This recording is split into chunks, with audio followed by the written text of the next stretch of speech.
근데 설교는 한참 하다가 본문 읽을 수도 있는 거고요. 본문 읽고 한참 할 수도 있는 거 그런 겁니다. 자, 에레미야서 3장. 에레미야서 3장 11절. 에레미야서 3장 11절로부터 13절까지 1054페이지에 있습니다. 함께 봉독하도록 합니다. 11절로부터 시작. 여호와께서 내게 이르시되 배역한 이스라엘은 패역한 유다보다 오히려 의로움이 나타났나니 너는 가서 북을 향하여 이 말을 선포하여 이르. 여호와께서 가라사대 배역한 이스라엘아 돌아오라.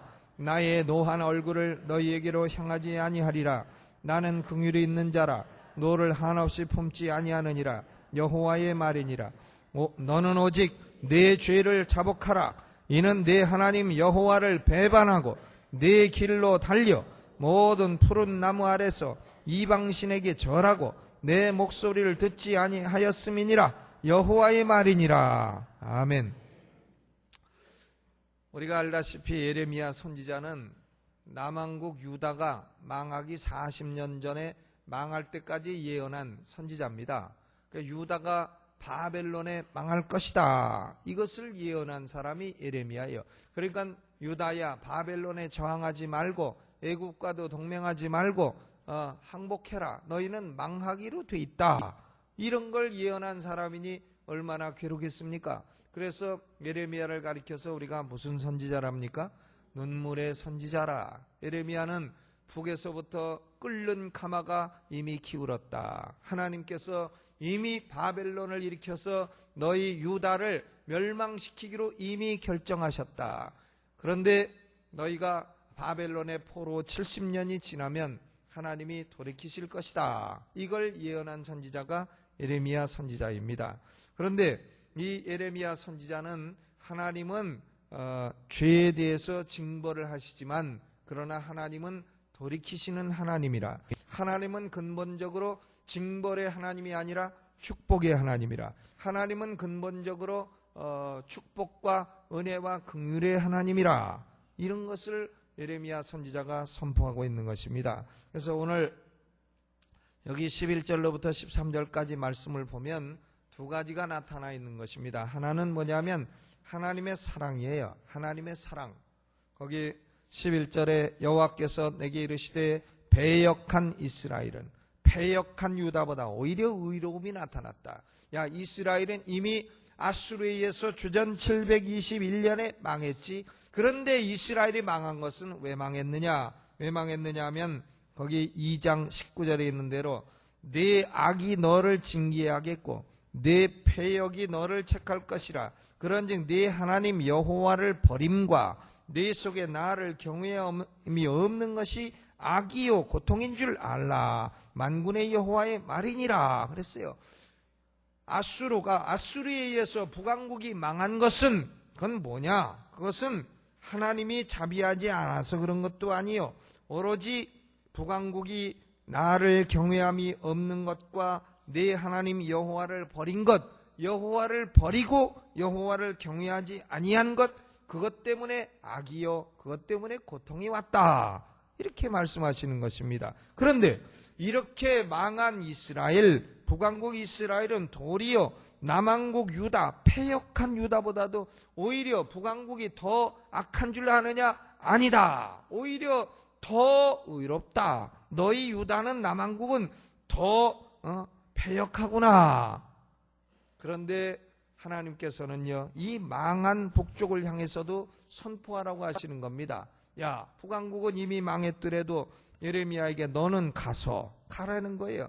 북을 향하여 이 말을 선포하여 이르라 그랬어요. 여호와께서 가라사대 배역한 이스라엘아.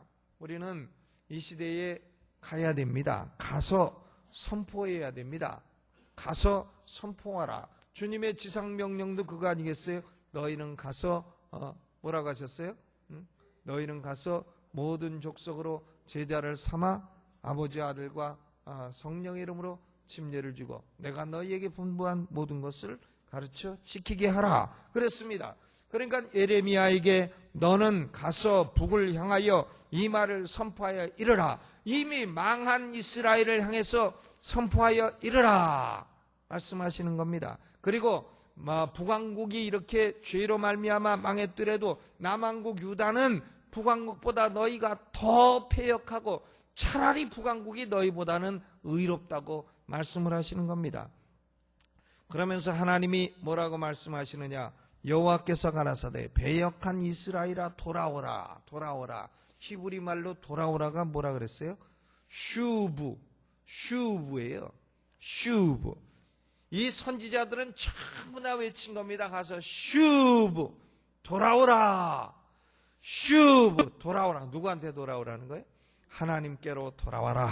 패역한 이스라엘아 돌아와라. 이 하나님께서는요, 천지를 지으신 하나님이고 천지를 소유한 하나님이고 하늘의 천군 천사도 소유한 하나님이고 모든 민족을 다 소유한 소유주 하나님이십니다. 그런데 사람 하나둘이 하나님을 배역하고 거스리고 죄를 지었다.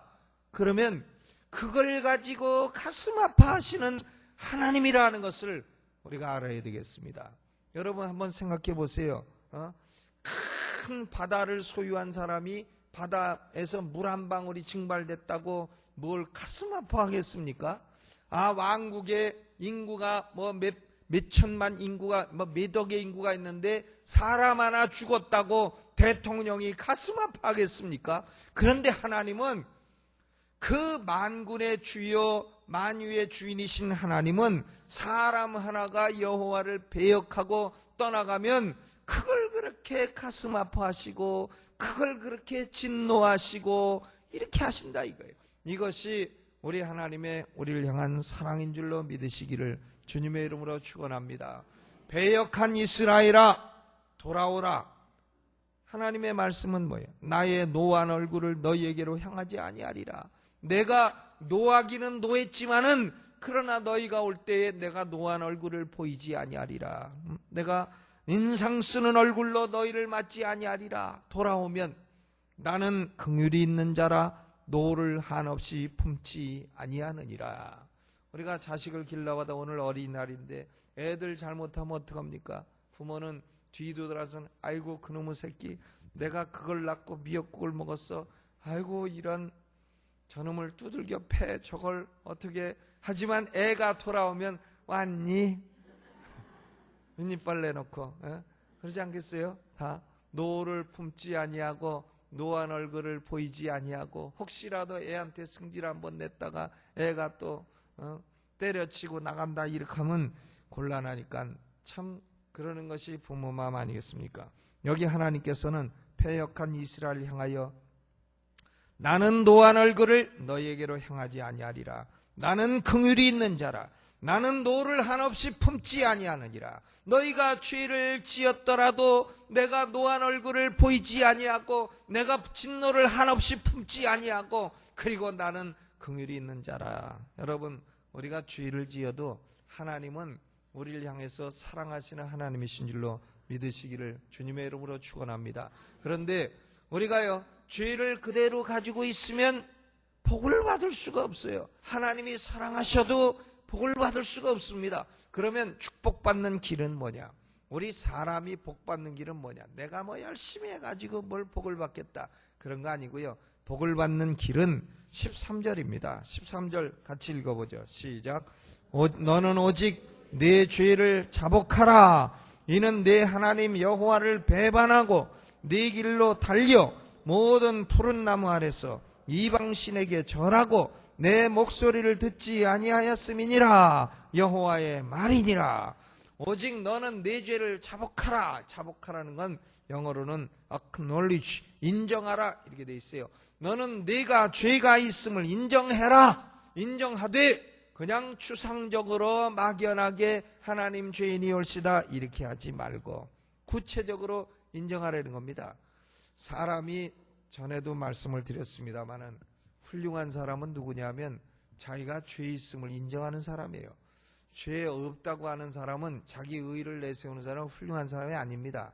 그 사람은 자기 자신도 속이고 하나님도 속이고 훌륭하지 못해요. 그러나 사람이 하나님 앞에 주여 내가 늘 주인이 올시다 이러고 다니는 사람은 정말로 훌륭한 사람이에요. 그런 사람이 훌륭한 사람입니다. 하나님 앞에 하나님 제가 부족합니다. 하나님 제가 늘 기도가 부족합니다. 하나님 내가 늘 헌신이 부족합니다. 아이고 하나님 내가 늘 하나님 앞에 참 충성이 부족합니다. 아이고 하나님 내가 하나님 앞에 말 한마디라도 똑바로 하지 못했습니다. 하나님 내가 마음 하나라도 참 옳게 쓰지 못했습니다. 아이고 하나님 내가 생각해보니 부끄럽습니다. 저는 지금도 목사지만 10년 전 20년 전 그리고 어저께를 생각해보면요, 아이고 내가 어저께 왜 그렇게 했나, 아이고 내가 1년 전에 왜 그렇게 했나, 아이고 10년 전에 내가 한 걸 생각하니 아이고 창피하고 부끄럽다. 아이고 내가 왜 그렇게 했나. 아이고 이런 마음이 듭니다. 그러니까 그런 마음이 들 때에 사람은 발전하는 것이지, 그런 마음이 들 때에 축복이 오는 것을 느끼게 되는 것이지, 아이고 난 10년 전도 잘했고 20년 전 더 잘했고 난 지금도 훌륭해, 나 같은 사람이 세상에 어딨나 이러고 있으면 그 사람은 그건 틀린 사람이에요. 그 사람은 그건 축복의 길을 모르는 사람입니다. 오늘 예레미야가 이스라엘 유다 백성들에게 말하는 건 뭐냐면은 축복의 길은 뭐냐? 축복의 길은 죄를 인정하는 거다. 이걸 말하는 거예요. 하나님이 모든 복을 다 갖고 계신데 누구한테 부어주시느냐? 뭐 그냥 열심히 하는 사람, 열심히 자기 인생 사는 사람, 성실한 사람, 성실해서 복 받아야 그냥 그 정도 복이에요. 성실해서 받는 복은 그냥 그 정도 복이죠. 그런데 그게 아니고요. 하나님이 복을 부어주신 것은 복 받을 자격 없는 사람에게 부어주시는 겁니다. 하나 자격 없고 배역하고 폐역하고 복받을 만한 공로가 없고 복받을 만한 일도 없고 복받을 만한 자격도 없고, 그럼에도 불구하고 아이고 하나님 내가 잘못했습니다, 내가 허물이 있습니다, 내가 죄가 있습니다, 그런 사람들에게 하나님이 그렇구나 하고 불을 부어주시고 복을 부어주신다 이겁니다. 그래서 오늘 예레미야 3장 13절의 말씀은 뭐냐? 축복의 통로. 축복의 통로는 사람이 뭘 어떻게 하는 거라고요? 죄를 자복하는 거예요. 자복한다는 것은 말로 한다는 단순한 그런 뜻이 아니고 자기 죄를 진심으로 인정한다는 겁니다. 인정하는 거예요. 사람이 이 술 주정뱅이도요, 내가 알코올 중독이다 이렇게 인정하면 그 사람 낫습니다. 예를 들어 마약 중독자도 내가 마약 중독이네 이걸 인정하면 그 사람은 치료됩니다. 그런데 내가 언제 마약 중독이야? 난 아냐? 이런 사람은 죽습니다. 걸려요. 난 알코올 중독 아냐? 나는 그거 내가 넉넉히 내 힘으로 고쳐. 이런 사람은요, 그 조만간 알코올 중독으로 간암으로 죽어요. 제가 미국서 목회할 때 한 사람이요, 그 젊은 사람이 술을 그렇게 먹어요. 술을 그렇게 먹고 하여간 밤 3시에도 우리 집에 전화 걸고 밤 4시에도 전화 걸고 목사님 해가지고 벌써 꼬부란 소리 딱 나오고, 그 왜 왔냐면 또 마누라하고 또 싸웠습니다. 와가지고 마누라가 나간다고 합니다. 와주세요. 그럼 밤 4시에 가는 거예요. 4시에 가가지고 둘이 집합 해가지고 성경에 손얹으셔야 돼요. 주여 오늘도 술 먹고 싸웠습니다. 부끄럽습니다. 용서해 주세요. 그리고 그 부인한테 여보 당신이 이 남자 놓고 가면 난 더 훌륭한 남자 있어. 딸도 있고 한데 그냥 엉간하면 사시오. 이래가지고 눌러놓고 집에 가면 밤 5시 돼. 새벽 5시. 그러더니 그 사람이 꼭 그래요. 목사님 나는 이거 술 언제라도 끊을 수 있습니다. 여보 당신 그거 인정하고 가서 좀 치료를 받으면 어때? 그러면 아유 목사님 그런 소리 마셔. 내가 오늘 딱 결심하면 내일부터 안 먹습니다. 그럼 나는 그걸 5번쯤 믿었어요. 근데 아무 생각 없습니다. 사람이 또 먹고 하더니 그 사람이 박사학위 받았어요. 박사학위 받고 딱 죽어버리대요. 죽으니까 여자는 훌륭한 남자한테 제가해갖고 훌륭하게 잘 살고 있습니다. 죽은 놈만 억울하다. 참 인정치 않으면 소망이 없어요. 우리는 여기 보면 13절에 하나님 여호와를 배반하고 네 길로 달려 모든 푸른 나무 안에서 이방신에게 절하고 하나님의 여호와의 목소리를 듣지 아니하였음이니라. 얼마나 구체적이에요? 얼마나 구체적입니까?